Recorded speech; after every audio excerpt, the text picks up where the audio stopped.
Hello, everybody, and welcome back to The New Nasty Boys. I'm your co-host this morning, afternoon, evening, whenever you decide to watch or listen to this thing, Billy DeVore. And sitting next to me is my co-host, Chris Weir. What's up, Nasty Nation? Welcome back to the Fart Dunge. Smells just how I left it. Dungy, Stinky, ripe, a little moldy because of just this, what I have left behind. So pretty good, and I'm going to continue to add to it. Of course. Yeah, this is, as you can see, we're both, if you are watching the podcast, you can watch, you can listen. I don't care, just digest this information. We both have our glasses on today. Fancy boys. We are fancy boys. Smart, fancy, terrible vision. Terrible. You know what? I'm not an eye fraud. I actually, you know what? I am an eye fraud. I have perfect vision. I don't have any issues. I just got these because they're blue light blockers. And friend of the pod, Tyler Snipes, was like, dude, you should get some. Because I put his on, and he is kind of blind. And I was like, these do look good on me. These are blue blockers that I have on. These don't have a prescription in. I do have a prescription, but I just don't typically wear them because I'm supposed to wear them for driving. But I need to get like a glare protection because I put them on and things are far worse. It's like they're both sharper and blurry at the same time. Yeah, it's like, you know what? I don't need to see all of the road. I just need to see what's closest. So yeah, exactly. I'm just going to get a high definition like viewing of my wreck when I wear those glasses. That's what it feels like. Yeah, just keep driving in 480p. Exactly, You're man. good, dude. You're good. So I wore these over, and I was like, you know what? We're going to keep them on. But now I'm perspiring because of obesity. So they're coming off. Yeah, man. I'm not sure if the blue blockers actually work. I got them. I tried them out for a little bit, but I did a little bit of reading on it, and I burnt myself out, and I put them in the desk here, and I just haven't brought them back out until now. You burned yourself out? Maybe you needed some blue blockers for that. Yeah, for my brain. For your brain. Just be like, I'm not burnt out. I'm good. I got tired of reading. I should just wear like completely blacked out. That helps. Just one of those sleep masks. That's what I wear. These aren't blue blockers? Yeah, no, these are life blockers. Get away from me. You're really annoying. That's what I wear driving. My sleep mask. Sleep mask. They say it's normally for flying, but I figured might as well try it when I'm behind the wheel. Exactly. It's got eyes painted on. It's like that the dash protector, like the thing that Luke Skywalker wears in A New Hope, where he's training. He's just got the whole shield thing down, and you're just driving, and you hear behind you, Alec Guinness, use the Force, Chris, and I'm like, yeah. That's what I'm doing. I got the autopilot on. We're moving, baby. Jesus, take the wheel. Speaking of Jesus, take the wheel. Did you see friend of the pod, Alex Schubert, posted a reel talking about how girls go crazy when you put on Carrie Underwood in the club when he DJs? Yeah. And Carrie Underwood commented on it. Yeah, that's pretty nifty for old Shubes there. Yeah, pretty cool when you get the queen of Sunday Night Football to be like, I approve of this message. That's good for him. It's really good for him. So congratulations, you peaked. Carrie, stay away from our boy. Don't you key up his leather seats. Yeah, don't go breaking his heart. Oh man. Don't take a Louisville Slugger to his heart. Dude, he'd be able to stop that with the size of his hands. Yeah, probably. I mean, you could try to take a swing at him, but good luck. Good luck, dude. He'll catch that. He'll snap that thing. Dude, he'll make that thing look like a toothpick. He will. He did man, that's a double whammy. That's a large hand and autism joke wrapped up in one. Pretty cool. I'm really proud of myself for that one. It's pretty nifty, man. I bet he doesn't listen. No, but he can hear someone's talking about him. His ears are twitching right now. They're burning. He's counted the seconds. So, dude, how was your weekend? It's pretty cool. Got to do some shows. Deadlow, that's a local brewery / like restaurant thing that friend of the pod, Chris Seamer, puts on, and it was a banger. It was fun. Mark Shalafou closed it out. Fantastic comic. He does the Growler podcast. If you're familiar with that, don't watch it. Watch our stuff. Then Rashika was on there as well. Yeah. She was really funny. It was a ball. And then also did Garrett Teitelbaum's comedian contest show where I got to be a judge where I'm wearing a powdered wig and a robe, and I had a blast. Oh, yeah? It was fun, telling people what to do, giving out points, taking away points. It looked fun. I was a rascal right off the bat. I can't wait to do it next month. I've been booked 4 months in advance. I cleared my schedule. Yeah. To be able to do the world's greatest, world's greatest comedian. Yes. I'm very excited. I don't know if, I think I'm a judge. I think you are. Okay. I can't wait. I'm excited to wear a powdered wig. Well, one that people can see. Normally, it's a Merkin situation. Oh, on the underneath. Yeah, I really want my hog to feel regal. Yeah, south of your Mason-Dixon. Yeah, exactly. The 54th parallel. There we are. Yeah, buddy. We're going transcontinental with our border jokes. Shit. That sounds productive and fun. It was a good time. There was another show there. Your High Grain show. That was a blast. It was super cool. It did some family stuff, but the comedy, that's what was really important. That's right, baby. We did High Grain Thursday. If you came and you listened to the pod, thank you. And if you did and you said hi, thank you. I can't see all the viewers. You see me, I don't see you. And what I see is me, Pink Floyd. So that was great. Friday went and saw a band in Lowell called Mannequin Pussy. Oh, dang. What are they, gospel? They are, spoken word gospel. Oh, very they nice. Just read from the Bible. German show tunes. Yeah. Yeah, a lot of stuff about the Third Reich and the rise of it. I don't know. I was confused. A lot of marching. A lot of goose stepping. Not a small venue for it too. Did you get swindled into a cult again, Billy? No. Tell me about the show. Yes. Okay, dude. All right. So love the music. Okay. I love when Mannequin Pussy plays their music. But then she went into this weird like baby voice and was talking slow and really quiet and was talking about stuff where she at one point went, the word pussy makes so many people uncomfortable. I need all of the men here to scream as loud as you can. I need you to scream pussy. And I'm like, this is cool. All right, it's fine. Whenever we scream, she goes longer, all of this stuff. It just keeps fucking going and being like, we're here for anyone. We are not for shame, and shame needs to be broken, and it needs to be out of our society to stop holding people down and love who you love. And I'm like, I got it. I'm pretty sure the people that came to see Mannequin Pussy got that. You're preaching to the choir there, sister. Dude, no shit. I was like, yeah, we are in an echo chamber. And she's like, dude. This next one's for Mitch McConnell. And if Mitch McConnell's listening, fuck yeah.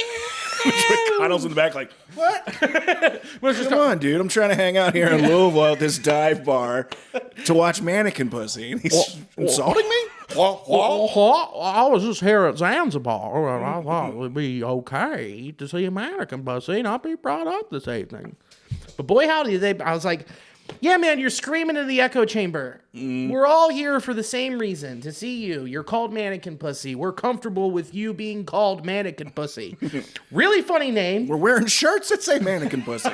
We're fine with it. I bought the album. I have it on vinyl. Like, I really like it. And Mannequin Pussy, a very funny name. Yeah, that's amazing. It's so good. But if you think about it, a mannequin just doesn't have a pussy. It doesn't exist. Doesn't exist. So if you're trying to make everybody saying like, oh, we're just so, yeah, people are so uncomfortable with the word pussy. It's like, yeah, but if you think about it, what you were named after isn't actually a pussy. It's just smooth plastic. No hole. Come on, man. You're chipping me. You're killing me here. But then, like, and I was like, I just kept looking at Alicia like, what the fuck? Dude, I watched a guy roast a bone the size of my middle finger in width and probably a little longer. It was about like this. Indoors? Dude, indoors. This big. Dude, he smoked half of it before the first band was done, put it down, and then lit it up again and got it down to the nub. And by the time he put it down to the nub, he was just staring at the wall of the venue. Just staring like, dude. And looking between, like, not watching the show. And then his girlfriend was so high, she was just staring at him. And while he's staring at other places, and he had a drink in his hand, and there was this person in front of us who, I don't know what they identified as, but I will describe what they look like. They had a mullet, shaved sides of their head, and then they were wearing belts across their chest, and then a bra. I don't want to mess up the pronouns here. So that person was standing in front of him and went to go cheer. And when they went up, he raised his glass and put it right into the back of their arm. And it fell to the ground. And then the dude who was just too high looked down at his cup and did this. Oh. The rest of the show. That's It amazing. was so funny for like 20 minutes. Oh, man, you got to love being too high in public. Too high while we're watching a band called Mannequin Pussy. Man, I've had that before, being too high at a concert, and it is just so uncomfortable. Oh, God. It's the worst. You just feel like I've had it before. I was watching Wilco at the Airnoff, and at one point, because we just smoked a blunt like right before going in, and just totally stinky, and the band, like everyone's like cheering at the same time, lights are going off synchronized, and we were in the only section of people that weren't really standing up, and for some reason I felt like that all that energy was directed towards us to stand up. Yeah. I'm like, oh no, they want me to stand up. It was just so dumb. Yeah. But it was a great time. But that's also a venue, the Aronoff, where I think your apparatus of choice is a little wonky. Mm-hmm. A blunt, that's for Bogarts. Yeah. Aronoff is more of a one-hitter situation. Yeah. And then a whiskey when you're in there, something like that. A blunt is just like, you just immediately feel like, I shouldn't be here. Yeah, did you bring in your own 40 too? Yeah, so I snuck in my own 40. Yeah. Yeah, I was smoking cigs in the balcony. Yeah, dude, you kept going up to the bar and being like, hey, do you have Yakult 45? Yeah. Yeah, no, I didn't figure. No, I bought these Miller Lights from you. This whole cooler full that I brought. That you brought me. Yeah. No, the backpack has a lining. Mm-hmm. It's very cool that you sold it to me. Dude, it was just the venue itself was awesome. The show when they were playing was awesome. The opener was great. They were called Margaritas. I can't say the last thing, but they were from like northern Mexico. Yeah, was it Puntas or something like that? It was Mexican pussy? No, it was like yeah. Then we got American pussy, we got Mexican pussy. Your bartender, Libyan pussy. It does sound like Mannequin Pussy does sound like an offshoot of Goo Goo Dolls, like a little bit. It'd be Third Eye Open. Yeah, Third Eye Open. Yeah. Hey, come on. But they were so good. They're from northern Mexico. They did like psych rock, like heavy, wild psych rock shit. Where like when they were done, I looked at Alicia. I was like, I'm good. They were fantastic. Mm-hmm. It was some of the most wild shit. Mm-hmm. It was so goddamn good, and I love psych rock. So. Real good. It's just like desert rock, psych rock. Like, God, I got horned. Hell yeah, man. It was great. And then watched the Yankees beat the Guards Friday night in Louisville. Then Saturday went to Blink and saw half of the projections be AI art. Mm-hmm. And then, I don't know, I posted this on the internet. I don't know if you saw it. Did you see the one mural that's now on Liberty? It's a gradient, and I shit you not, it's a dick pic. Really? Dude, it is straight up a hog. Mm-hmm. It is like blue on the sides, like, and it kind of goes like, and then in the middle, and it kind of arcs. Okay. This way. It is flesh colored. Oh, that's amazing. It is. It's like, dude, it's pretty cool. They're open minded about this, but that is someone's dick. Yeah, well, it could be like making awareness for perineal disease. You know, when you got like a tilt to your cock. Yeah. Oh, yeah. You know what? That's not a disease. Some women call that a gift. Yeah, I mean, a Cardi B apparently. That's pretty fun. Oh, yeah, Cardi B? I think Cardi B, maybe Megan Thee as well, has mentioned something about, they call him Dr. Hook. So, hey, you use your imagination. I've used mine. Yeah. Also related to Captain D's. Exactly. Right down the street. You hook them and you get them in. Mm-hmm. But while it could be, since everything is now very corporate there at Blink, sure. According to several people, you would be sources in that same category. It could be an advertisement for Hims. Oh! Subliminally. Not wrong. You know what it is? With the blue on the sides, Viagra. Oh, old school style. Oh, dude, we go way back. A little Viagra and a cognac. Cognac, oh, oui. Mm-hmm. Cognac on my sack. Mm-hmm. Right fucking there, man. It was just so wild. I'm staring at it, and I was like, that is amazing. They got away with that. That is a dick. A subliminal cock. I had a friend one time that bought this nice glass bowl that he really liked. It was this nice, kind of fleshy colored bowl looking thing. And it had some nice, look like lightning bolts down the side. See where this going? It was a big dick. And he had no idea. He was just attracted. He's like, this looks rad as shit. And they didn't realize until he's putting up his mouth. Oh, this is just a big cock. This is a big, glassy, veiny, phallic-y cock that looks pretty mesmerizing. He got by, over the hill or whatever that fucking place that was by me. That they, had a bunch of they were all dicks. Or, there would be, balls as the car, the bowl part. Oh, really? Yeah, there was one that was, tits, too. Hell yeah. So fucking cool. Man, speaking of that, I gotta go to the cupboard before they finally close. Are they closing? I know they put it out a while ago, but then I saw another thing pop up where it's just now it's if they can't sell it blah blah blah date, then it's gone. Oh, geez. So they got too high, they forgot to close. Oh no, man. Oh, fuck. Or they did just pay rent and they just forgot about it. They're like, dude, it keeps going to this Venmo and it keeps getting pushed back. But they keep taking the electric. I don't know, man. I don't know. I'll stop there, make a purchase. And then watched FCC squeak one out. Philly literally gave him a goal to seal it, and then walked around, blinked, came back and watched the end of that Yankees Guards game.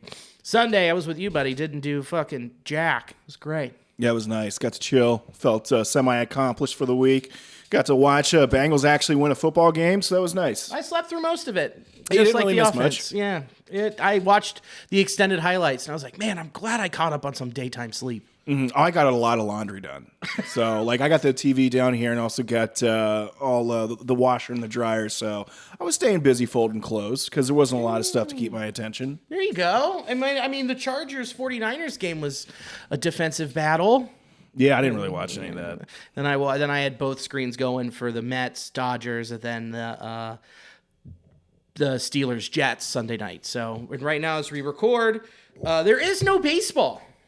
Crazy. This is weird, right? This is the first day in a while, I think, where there hasn't been any baseball going on or looking forward to the next day. Yeah, it's. I guess since the All-Star game.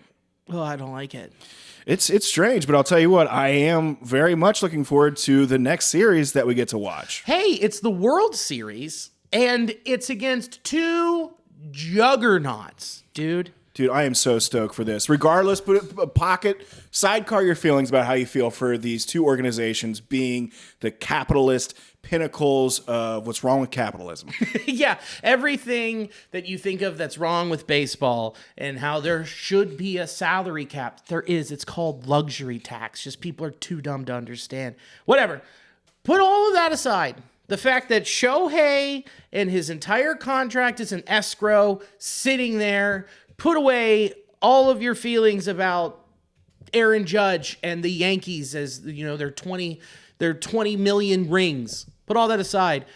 You have two of the best teams all year fighting through the expanded postseason, and they're supposed to be here. You got two big trains gaining steam, about ready to collide in the center here, and we get to watch. It's going to be so entertaining. Some of the best players that we're going to see in our lifetimes are going to be battling for the biggest trophy here in baseball, and I am thrilled to death. Dude, it's the first time that Shohei Ohtani's in the World Series. This is some of the most, since the playoffs and excluding the World Baseball Classic, this is the most meaningful, really only meaningful baseball he's played in his career, and it's been the best baseball that he's been playing. Yeah, especially when runners are on base. Yeah, when runners are on base, and he did kind of alter his stance there a little bit. Mm-hmm. Someone, I think it was Harold Ramis, was pointing out that he wasn't coming up to the plate with his bat on his shoulder first. He was kind of sticking it out and was just kind of throwing off his timing maybe.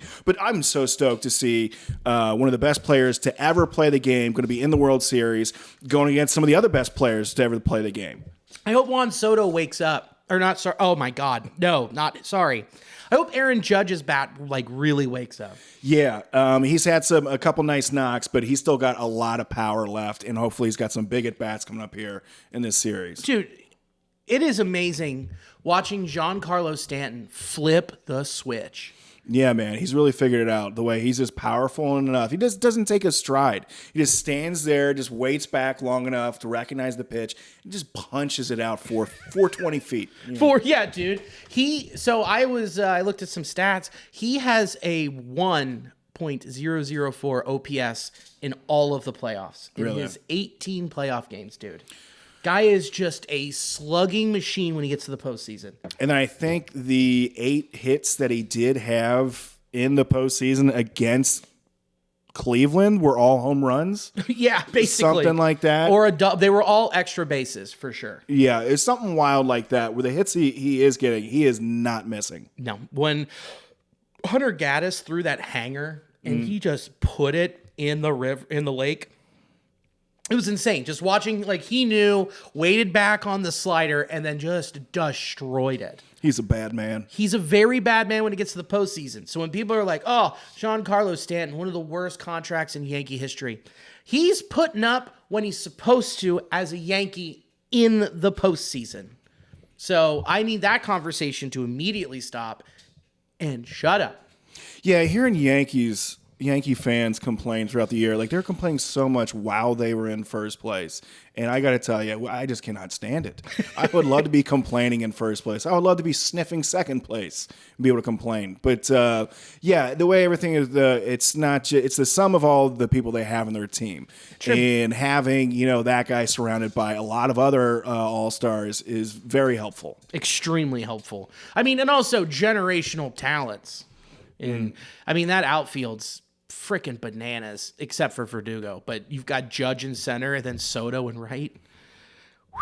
Super cool, man. Yeah, but this is fucking awesome. This is what great. I really can't wait to see this. This is what you want to see. It's some of the biggest players playing against each other.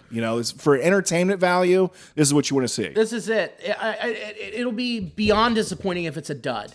But I don't think that's going to happen. I mean, LA has been putting together and scrapping with their pitching. Basically, it's Jack Flaherty, and then Walker Buehler has been hit or miss. And then follow that by Yamamoto, who's been, up and down. But and that bullpen, that's what it's been. And then they're like, all right, well, you guys just get us there. Don't screw it up too bad. We're going to go score 19 runs. It's just a dynamic offense that is so long. No matter who they put in there and who they take out, they find a way to move the runners over and bring them in. Yeah, each of these teams is very capable of just pouring it on at any time in the game. So seeing how frequently lead changes were happening, the AL leading up to the World Series. I mean, just all these games were coming right down to the wire.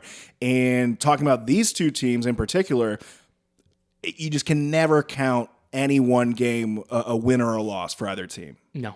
And it's just so crazy watching oh yeah, Freddie Freeman's hurt. Great, we'll just put Max Muncy at first, and then Josh Rojas is out, so we'll put Tommy Edman at short. Oh, and Tommy Edman is your NLCS MVP. Motherfucker. We both hate him as a baseball player because of the Cardinals. You remember that 2018-2019 stretch whenever you watched any type of nationally broadcast game, or you listen to any type of national podcast covering the game, and especially in the postseason, and especially in 2018, they wouldn't shut the fuck up about Tommy Edman.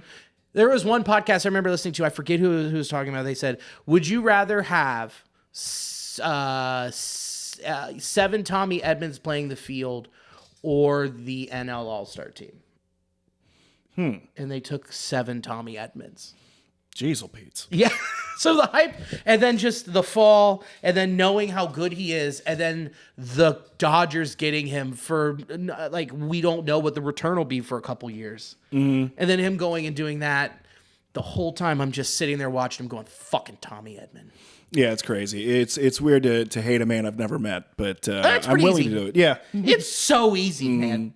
It's so easy.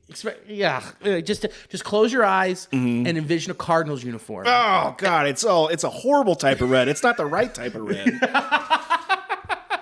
It's like I'm very sick red. It's a dark red. Oh, I want that bird to fly into a window. Oh.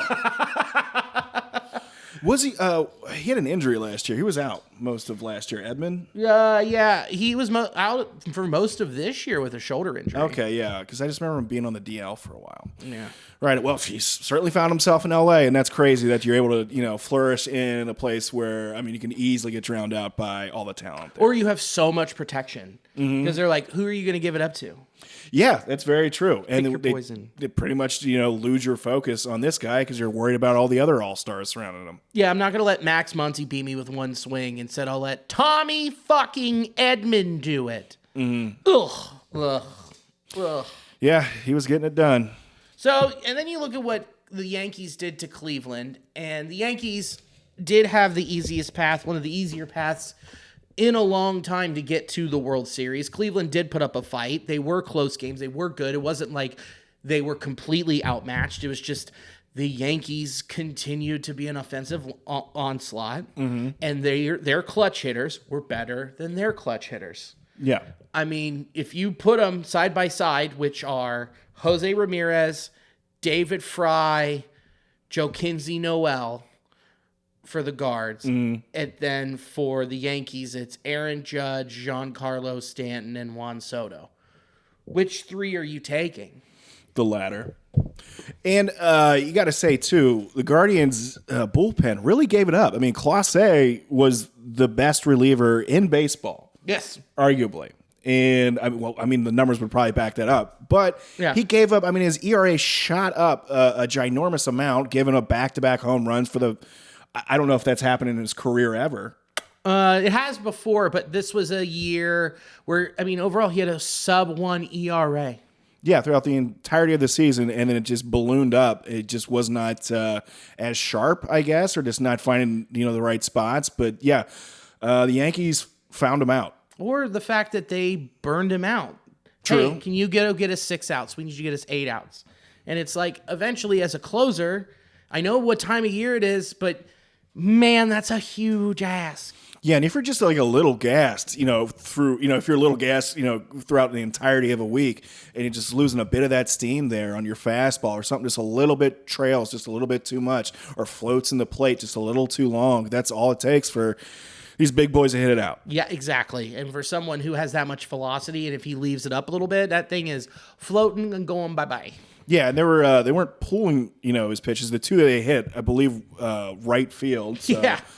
Yeah, man, just think about if they had a little bit more velo or some spin on that, it could have been a much different situation. Or it was 5 degrees cooler. Yeah. And they were hitting them into that tunnel that we talked about in Cleveland. Mm-hmm. So it's like they used their ballpark to their advantage. Mm-hmm. So that was pretty cool. I look at both of these teams, and I'm matching them up in my head. I'm looking at their starting pitching. I'm looking at their bullpen. I'm looking at the length of their lineup. I'm looking at who they can sub in, pull out to make adjustments throughout the game. And I'm looking at postseason success with both managers. If you made me pick, which I'm going to, because that's what this is about, taking the Yankees in 7. Yeah. Who you got? I hope it does go 7. I just think the baseball world would love to see it. And I do mean world because Shohei is going to, nearly all of Japan is going to be watching this. Oh. Yeah. So this is definitely going to be the biggest stage for baseball, probably, maybe ever. I would love to see it go 7. And I just think it's going to be a big slugfest, but I think the Yankees are going to win. I think their pitching is going to out-edge them as far as being able to stop the Dodgers, especially late in the game, or at least I think that their starting pitching is going to do better than the Dodgers starting pitching, and I think it's going to come down to 7, and I think we're going to see another epic Juan Soto at bat. I do too. Dude, that at bat he had in game in to clinch the series, it was like fucking 14 pitches. Yeah, and it just kept building, that energy, and you felt it the whole time, and the whole time he's nodding. Just he keeps notching it up. You can just feel it's like a roller coaster. You just feel like you're getting up a little bit more tense, a little bit more, and all of a sudden, just, pow! Yeah, I need that fastball. I know it's going to be up, and I'm going to fucking destroy it. Yeah, he did, man. Just punched it out. It just got that nice backspin and just kept carrying out. That was one of the best at-bats I'd ever watched. $525 million homer. Yeah, that's what that homer looked like. I wouldn't doubt at this point if he continues what he's been doing this postseason and does it in the World Series, I wouldn't doubt that we're looking at $600 million. I wouldn't doubt it either. And the Yankees, if he puts the Yankees in a situation, if they win the World Series and he puts the Yankees in a situation, if he has a good World Series, to be essentially in such a high leverage position to be like, no, I control what the number is for what I'm taking home now. Yeah. Oh, you say this guy over here standing to my right's the captain. Whose back did you get on? He carried you through this whole thing? Me, motherfucker, payday. Come on. You can't piss off that fan base, that global fan base, and you let a generational talent like Juan Soto walk out. You're an idiot. Yeah. You pay him everything. You're the Yankees. Take the luxury tax hit. Yeah, or you let him go to another team. Yeah, I wouldn't want to have to battle Juan Soto. No, I wouldn't either. And another rumor is that the Nationals are willing to pay whatever it's going to cost to get him to come back. Oh, man. With that young core. I'm telling you, dude, it could be a very interesting offseason. But it's good for baseball if the Yankees go out and spend and they keep Juan Soto, because this is not the end of this matchup. No. This is the beginning of what feels like a boxing trilogy. Yeah, it's going to be this is going to be a trilogy. I like that. What's going to be the Emperor Strikes Back? Who's going to be the Emperor in this situation?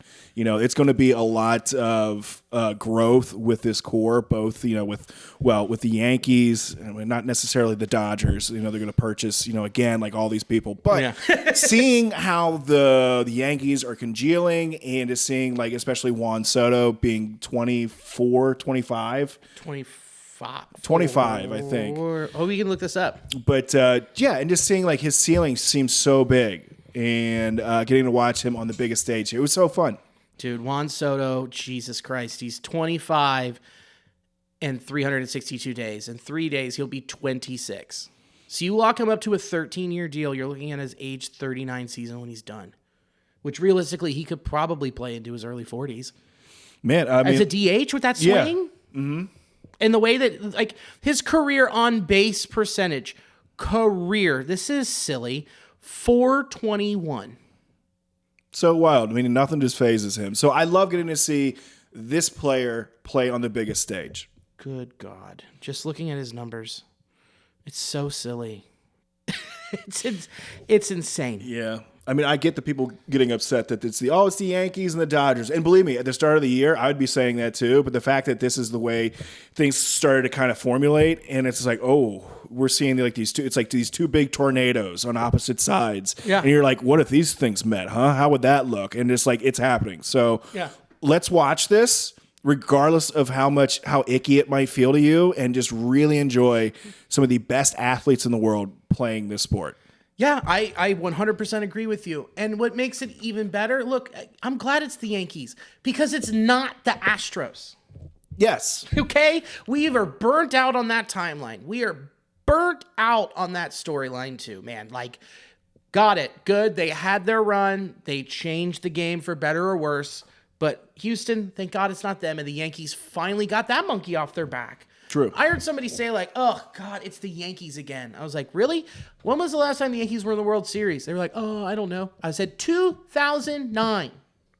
It's been a really long time. The 2010s were the first decade the Yankees didn't win a World Series. They've been dormant. So enjoy that Goliath is back and let everyone next season be David and try and take him down. I dig it. And you know what? The last time the Yankees lost 3 games in a row against the Reds. That's right, baby. So it can be done. Clean sweep. 1, 2, 3, 4. No, 1977, year of our Lord. Mm-hmm. But yeah, I was getting really tired of seeing the constant remakes of the Astros, going to the World Series. It was getting a little old. Yeah. So I can take a Dodgers Yankees battle. Yeah, first time this has happened since 1981. It's a long fucking time. And man, it's so good for the sport. And so many people are going to be watching. And that'll reinvigorate people going into the next baseball season too. I mean, numbers are up viewership wise across the board for the playoffs. Yeah, I mean, this has been the most exciting baseball that I've seen, at least playoff wise, that I can recall, and my memory. Yeah. And just coming off the backs of what you were saying, it was very down sort of viewership from last year with the Diamondbacks and the Rangers. And so now switching it and turning it to like the two biggest markets in all of baseball is going to be great. Get so many eyes on, and hopefully reinvigorates also the people that are in charge of broadcasting, make it a bit more viable for people to access the product that you're putting out there. So hopefully they can improve some things with the amount of eyes that are going to be on this World Series. Yeah, I mean, that is a big ask. I do like where your head's at. That's a huge ask. And it's really interesting that you brought that up. How baseball's broadcast. It's going to be very different for the Cincinnati Reds on how you watch and where you watch your Reds. It's no longer going to be Bally Sports Ohio. Chris, what network are we going to watch the Reds on? Oh, baby. Grab your lucky rabbit's foot. It's going to be on FanDuel. Yeah, baby. Where all your kids love to watch their favorite gambling website. The FanDuel Sports Network. Good Lord, put a betting slip in my eye. Man, it did not take long for people to just transition over to like full on, no shame. None. With how much they're whoring ourselves out for gambling. It's insane. An addictive habit, might I add. Yeah, did you see that Athletic article about that guy who was like, yeah, I started off, I started placing some few little bets here and there, and then now my family and I are $110,000 in debt. That's crazy. You hear this story about the guy who used to be a famous interpreter for a baseball player and lost his ass? But these are isolated stories. This isn't going to keep happening. No way. It's violent how aggressive it became. And it started with, ads on the field. And then it became, oh, check it out. We got our 3-leg parlay brought to you by FanDuel. Oh, check it out. Yeah, I love hearing Cowboy try to read off a parlay. We're trying to watch this game. Dude, it is just so wild. Like, it does feel like we'll be looking back on this like 30 years from now, the way we look back on like people advertising like for cigarettes, on television, where it's just like we're just completely like putting this bad product out there, like where all the kids can see. Yeah, you put on your fancy glasses. Yeah, dude, because this is a steamy take, It is. We're like they're gonna have to come up with like a nice mascot, I think, for the gambling. Couldn't agree with you more. Absolutely, man. They need an animated character running around going, "Oh, is your daddy sad because his bet didn't hit? Well, don't you worry. Bluey, the FD Demon's here to help." He's just shaking. Oh, God. Oh, the house. We're going to lose the house. His pockets are turned inside out. It's just the Monopoly man with the pockets inside out frowning because they're repoing his silver car. Yeah. All that shit, taking it back. He's got 2 cell phones. Each burners with different social security numbers for different gambling accounts. I don't have a problem. Honey, give me the remote. We're watching the game. Yeah, dude.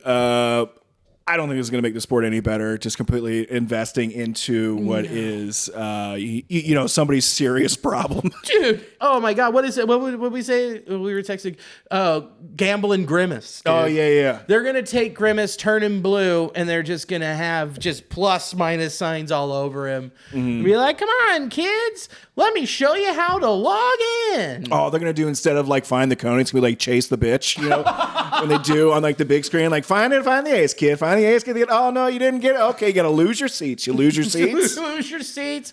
Oh, boy, you lost your season tickets, too. Guess who's not getting braces? What's the over-under on Linda leaving? She's leaving. She's leaving. She's gone, dude. I get that, like, the regional sports network model is failing. I understand that. And it should be failing because it's such an obsolete model. It just doesn't make sense anymore. It made sense when cable was in everyone's home. Well, guess what? It's now streaming in everyone's home. Not everyone has DirecTV Stream. Not everyone has Fubo. Some people just want to turn on the TV and watch it. It's weird. The NFL gets to do it, but no other sport. It's so weird. And it's not like the NFL is really successful or anything. No big deal. No. But again, 60% of the NFL's revenue comes from TV. Baseball, it's 30%. It's almost like they could increase that up to 20 and 25% if they could bundle all of it together and sell it to one entity, like, I don't know, Amazon or Apple. That'd be too weird, Billy. Why would they try to make their product more available to the people that are trying to buy it? I don't know. That's just stupid. That's why you're not rich and stupid. I don't know. That's why you're not rich and stupid. Give me another beer. Yeah, you need one. I got you here, pal. Oh. Oh, yeah, the NFL, a very successful product. Yep. They don't know what they're talking yet. No clue. As we're fucking yelling about baseball, that is perfect. It's so good. Yelling about, and another thing I tell you about gambling that I really don't care about. All right, so I know about habits. Okay. So we know that we don't know what the numbers are with MLS. We don't know what the viewership numbers are, and it's a growing sport, and that was a future bet by Apple. We know what the numbers are for baseball, especially in the postseason. They're posted. They know what they are. So you get rid of that and you bundle it. You have it on Apple. You have it on Amazon, and everyone gets to share the revenue from that. Dude, and just think about if people just had the option to watch some of these post games that were going on, if they were just clicking through and saw how bananas it was in Cleveland, like playing, against the Yankees in those home runs, or watching, the Mets, and Pete Alonso hitting a walk-off. Sure. If people were just casually watching that, I think it'd be so much easier just to pick up those passive fans. Not that that's the biggest market, but it's just like you don't even give yourself the option. You have to really be. I don't agree, because the postseason, if it's not college football and it's on Fox, it's on regular Fox. Oh, that's true. So, and then the AL, and they rotated between AL and NL for TBS. And so TBS is in almost everyone's sports package. If it's not in that sports package, guess what? It's on HBO Max. You can watch it there. They make it extremely accessible once you get to the postseason. The reason I am a baseball fan and why I'm so passionate about getting rid of regional sports networks and having it all in one place is because when I was a kid, I didn't have cable. The only time I got to watch baseball was when my parents could afford to take me to the ballpark, which was free Kid Glove game day, and if someone gave us tickets. And if that didn't happen, I would go over to my neighbors and sometimes get to watch it. But I wasn't as invested because I couldn't lock in. I didn't have cable. But when I did lock in? The fucking postseason. I watched it all on Fox as a kid. Interesting. I remember all the way from the 96 World Series on, because that's when I was really keyed in and I was able to watch it, because that's when it was accessible to a kid who grew up poor like me. There you go. So that's what it needs. So if you want to keep this sport going and you want to reach a younger demo, you got to find a way to make it more accessible than just the postseason. I dig that. So there you go. Yeah, if the regular season was as accessible as the postseason, there'd be a lot less poor bastards like Billy not being able to watch. I'll tell you what, we would have been more poor if betting on baseball was legal. Oh, my God, yeah. Could you imagine? Oh, boy, could I. Oh, well, we got into that. That was good. I'm a little sweaty, mostly horny, a little sweaty. That's all right. Well, I think we haven't turned on the AC. No, you don't need to. It's October, dude. I know, but... No. I'm wearing a hoodie and sweatpants. Yeah. Okay? I know. I like to keep it really chill and cold in the basement. I like it when you keep it really warm and a touch muggy, so that way my farts stick better in the dungeon. Oh, love it. Keep adding to the cast iron skillet down here. It's my Letterman fart laugh. You like it? I've been working on it. You heard about this? You heard about this one? He just does farts. You heard this one? Hey, have you heard this one? Have you seen this? Have you heard this? That's my Leno. It's not bad. Dude, okay. So it's October. The Reds aren't in the postseason. We get it. Okay, we talked about it. We're very upset. Whatever. We'll move on.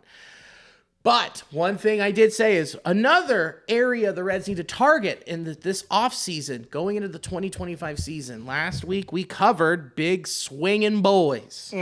Right? We covered them. We know who we want. Now, let's get a little bit more specific. We need, in the 2025 season, for our Reds to succeed, they need more high leverage relief pitching. Yes, we do. And you can see how important that is during the regular season, and you can see how much more magnified that is in the postseason. Especially with the Dodgers. Look at that. They had a bullpen game where there were like 6 dudes in that bullpen. We were like, they could be closers literally any fucking where else. Yeah, and that is such a difficult tightrope to walk when you're doing like the bullpen game, because you got to rely on like 5-6 guys in a row to get you to, you got to rely on all those guys to have a good game.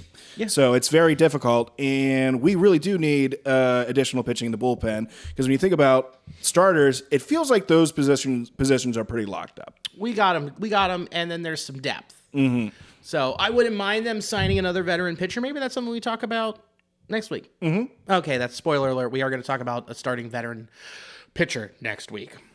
Okay, cool. So yeah, I'll prepare myself. You should. Get ready. I'm going to send all the info over. But definitely adding to the bullpen to where you can get yourself transition from starter to closer. You need to have those bridge pieces that you can rely on to get the wins and make sure you don't have those little fumbles like the Reds did a lot, losing these one-run games. So it's very critical to have these pieces that you can count on. Right, because then you're not in a position where you're like, well, this guy's tired. This guy's pitched 2 days in a row.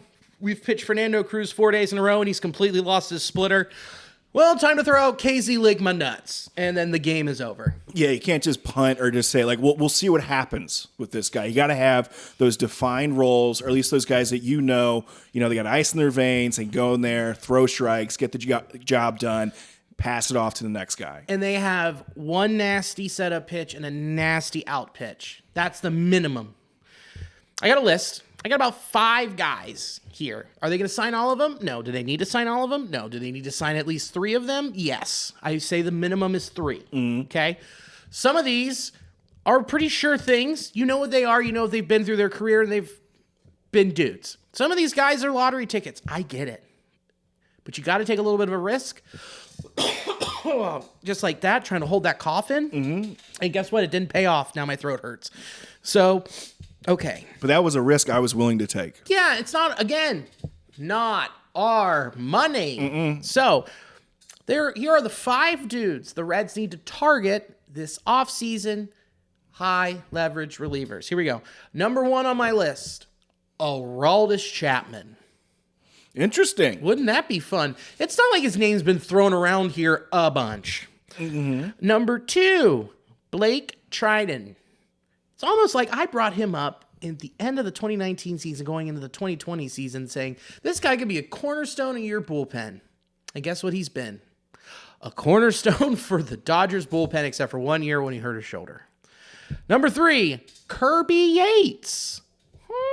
Curbster. The curb man sucking up saves. Number 4, Aaron Bummer. Bummer, bro, you're coming to the Reds. Number 5, Kendall, we're digging a grave, man. Oh, yeah. Dude. The dead man. Kendall Graveman, dude. Okay, let's start from the top. Aroldis Chapman. We are all very familiar with Aroldis Chapman. We're also familiar with what he did in Pittsburgh. It was pretty good for a guy who's 78 years old. Mm-hmm. Yeah, he does have baggage. I don't claim to know all the stuff about him, but the one thing I do know, he's got a heck of an arm still. And he still strikes fear into opponents. And I know he's a bit up there in age, but Billy will break down the stats here because he can still sling it. Yeah, he'll be in his age 37 season next year, and his 4-seam fastball averaged 97.8 miles per hour. He also hit 102, 103 at some points this year when he was really feeling it. That velocity is still there, and that combined with the slider and a little bit of usage on the splitter, he's still a deadly weapon that can set you up in the 7th or 8th inning. Yeah, he does seem to be a pitcher that has matured a lot. Granted, he did have a lot of maturation to go through, but he does seem to be a guy that has improved his pitching quality over the years. Yeah, he left New York, went to Kansas City, found himself again because in New York they were like, "Dude, live on your slider," and he was like, "What?" And they're like, "Yeah, dude, live on your slider." He's like, "No, you know I can throw 119 miles an hour." They're like, "Throw the slider." Which is the same pitching philosophy that they tried to have with Sonny Gray. Did that work out for him? No. And then what did he do? Come to the Reds. It was really good. It's the same kind of obscure philosophy that I don't understand why the Yankees keep doing it, but then they go out and they sign guys that fit that philosophy, which was worked for them. Look where they are now. They're in the World Series. So instead of changing guys to fit their philosophy, they now have guys that fit. Doesn't matter. Aroldis Chapman needs to come to the Reds and just hurl. And have the ending. Bookend your career. Start in Cincy, end in Cincy, and take this young rotation, this young pen to the next level. It would be interesting. Would be kind of a bit of a redemption arc to have him come back and kind of, end his career on good terms with Cincinnati. Not that he left with any sort of real negativity, but just all those stories that kind of surround him. Yeah, he did. I mean, he was choking his girlfriend, firing off a gun in his garage like he was Yosemite Sam. I was trying to avoid. I wasn't. I know. But specifically, like, with the club. Outside the field, yeah, he's a maniac. Right. Well, here's the thing. He was kept in check in New York. You didn't hear any stories. He was kept in check in Kansas City, unless they just like put him out on a farm in the middle of Missouri, and they're like, dude, just fire your guns. Beat up, punch these cows. Punch the cow, choke your chickens. Yeah, tenderize this meat, whatever you got to do. Whatever you got to do. And they're like, all right. Then he went to Texas, and they were like, same thing. And he was like, see. And then went to Pittsburgh. And they were fine. You haven't heard anything. You just see him become an absolute monster and bulk up. Yeah, I do want to give a path for everyone to better themselves and make amends for anything. But that's those stories did stick in my head when he was a Red. So yeah, and dude, I just want him back because when we traded him, it was such a dog shit trade, and it didn't work. And I'm like, this is the redemption. That it's like, it didn't matter that we traded him. He went on this journey. I mean, he won a World Series with the Rangers and the Cubs.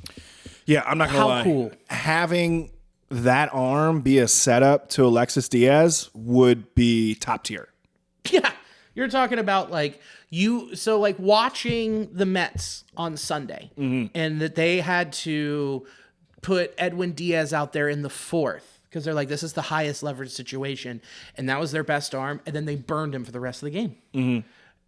You having these type of guys being there and go, I can hold off on Alexis. And we know how he pitches in high leverage situations outside of the ninth inning.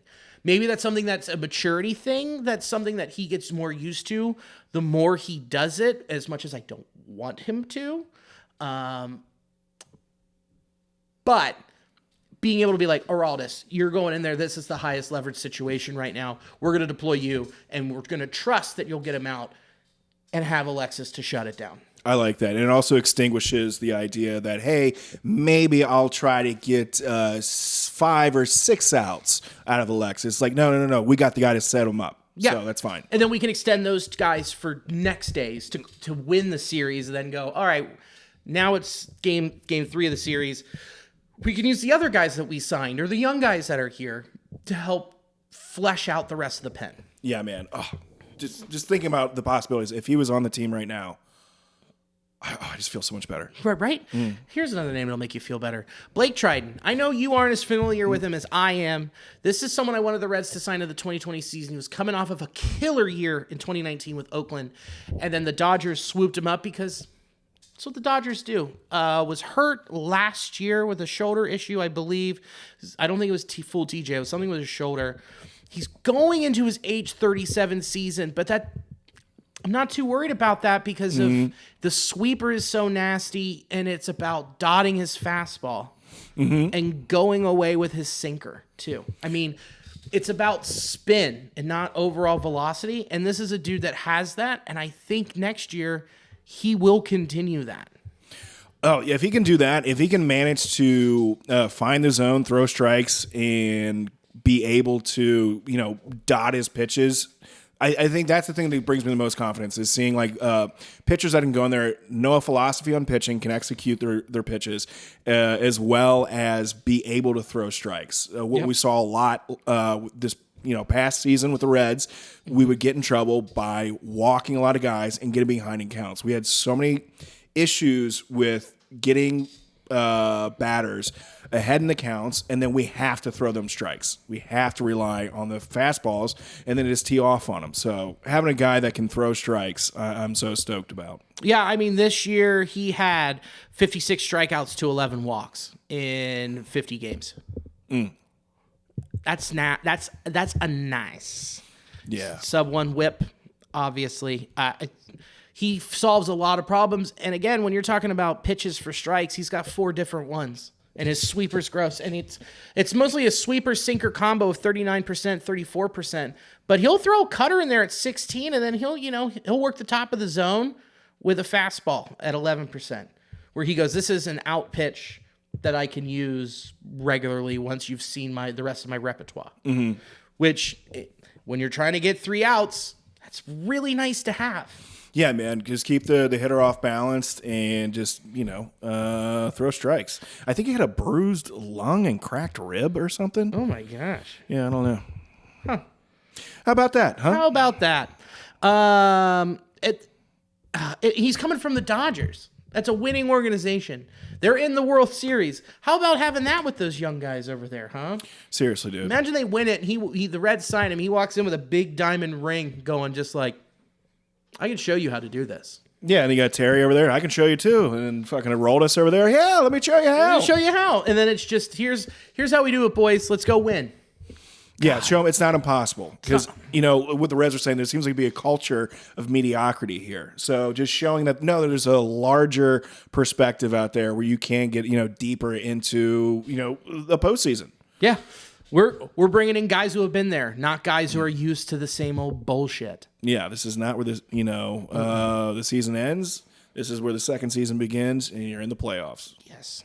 Number 3, Kirby Yates. Kirby Yates had a quietly great season in Texas. He was an all-star this year. Kirby Yates also had 33 saves at the age of 37, going into his age 38 season. Scally, I know, hurt all of 2021, pitched and okay in Atlanta in 22 and 23, but really locked it in Texas this year. What says he couldn't do that at age 38? Evidence from a lot of players before him. No, you're right. It really does depend on the type of player that you are, and when you do get up there, it is kind of a bit of a gamble. But if he is capable of producing these numbers here, he'd be an asset to the Reds bullpen here. He is primarily, essentially a 2-pitch pitcher, but it's a 4-seamer and a split. They work well together. And if he's just coming in to get 3-4 outs, Yep, he had an ERA of 1.17 on the season with an ERA plus of 3.40. It wasn't about speed, man. It was about how much spin he created with his fastball and his splitter, and through the slider 1% of the time. So which means he's coming at you with your fastball, he's coming high and inside, and then he's dropping the splitter on you, making you chase it because he's getting ahead of you in counts. I think he could replicate that in a Reds uniform next season. Is it? And dude, it's not going to cost you a lot of money. I think you sign him on a show, on hey man, you're on your way out. 3.5, maybe $4 million. Mm-hmm. That's a number that Crawl likes. That's why he's third on this list. It's not just because he performed this season, but it's this is a $5 lottery ticket. Yeah, man. And you're going to have some of those. And you know what? You can always go out and buy some additional arms, later on in the season. But you don't wait around too long. And obviously, not everyone's going to be available. But, you can do additional things throughout the year. Big shopping done in December and January. Get it all done before Christmas. Get it all done before and after Christmas. Look, his injury history does scare me. But at the same time, I'm I would take the risk. But... So you might, maybe this is my 3 and this could be 4. I think these next dudes are interchangeable. I think I might lean that I should have put this guy 3rd instead of 4th. But it's Aaron Bummer. Aaron Bummer is, he turns 32 in the middle of September next year. He's a lefty. He's got a weird arm slot, throws at the 7 degrees. He's got 5 pitches, sweeper, sinker, 4-seam, cutter, curve, change. He relies heavily on the sweeper and the sinker. It'd be like, if you aren't familiar with him, it'd be like if Nick it'd be like if Nick Lodolo was a high leverage reliever. He'd be like Andrew Miller, if you remember that guy. Mm-hmm. Very Andrew Miller type. Lefty. That a guy can really go after you too. Not a ton of velocity, 93.1, but it doesn't matter when you have such a weird arm slot. Yeah, man, he seems like a throwback. Those loogie pitchers, those left-handed only, like one out, Yeah. you know. So yeah, these guys are very useful in certain situations to really isolate some power lefties, man. Yeah, he had a 116 ERA plus in 56 games. Very useful fella, especially when you need another lefty in your pen when you have potentially some free agents that could be leaving that were left-handers. So you got to not just fill, but get better. And this is a get better situation. Lastly on my list, Kendall Graveman. He didn't pitch at all last year. This is a guy that you could probably even get on like a 1 year, $2.5 million, or an invitee to camp, something along those lines. You can get him on the major league minimum because he's got to prove it. But when he has been out there, the guy's really nasty. Sinker, slider, four-seam change curve, mostly a sinker slider guy, but this four-seam does live at the top of the zone and a good swing and miss out pitch. When he did pitch last, when he had a full season, which was 2023, ERA plus of 141. Dang. He had 66 strikeouts to 36 walks, so that's a little sketch. But, dude, he's a guy that has been there before with the Mariners and the Astros. Another guy who's got a ring, who can show you how it's done. And this guy won't cost you much because it's a little bit of a gamble. Yeah, and this can be a dude that has something to prove. You know, come back, a little chip on your shoulder, see if I can do it. You know, I've won a World Series at another location. And, hey, let me show you how it's done. Yeah. Now, a lot of the reasons why I'm saying, like, this guy's a real gamble, this is a real risk, you're able to do that because you have so much depth in your farm system that you are going to have to take some of these starters and turn them into relievers. Zach Maxwell was in Louisville. There's no reason for him not to be competing for a spot in this bullpen next year for your Cincinnati Reds. Yeah, there are some people that can come up that are young in this Reds organization that can have a spot in the bullpen. Yeah, Connor Phillips is killing it in Arizona.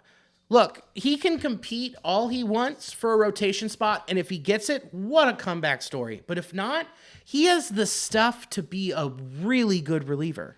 And the big one that we haven't talked about, Graham Ashcraft. When he comes back, that man is going to the bullpen. It makes total sense. First off, I don't think something would have to go pretty wrong with the essentially 5 guys ahead of him that would be starting pitchers. And just thinking about how he is built, I think Ashcraft would be a great hurler from the bullpen, coming in those high leverage situations, you know, just like a big bulldog coming out there kicking dirt and just heaving it. If he can't figure out how to necessarily pitch, maybe have him come in. Don't put, 5-6 innings on his shoulders. Make it be 1. Yeah, make it 1 1/3. Come in there, throw 101 at the top of the zone, and then hit him with the sweeper.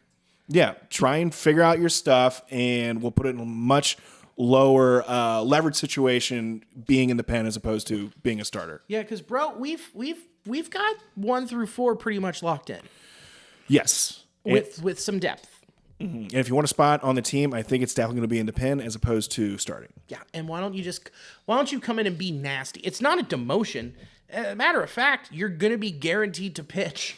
Yeah, you might pitch a lot more than what you, or at least get more appearances, and you can still start. Say there's, oh my goodness, an injury that happens. We're not familiar with that. Then you can come in and be a starter, or like what Martinez was.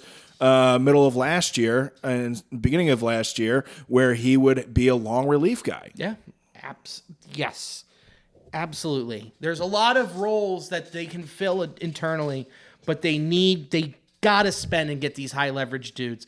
As you notice, these lists are shorter than they were last offseason because it's not that crazy. They don't need to do that much. They really don't. They're really close.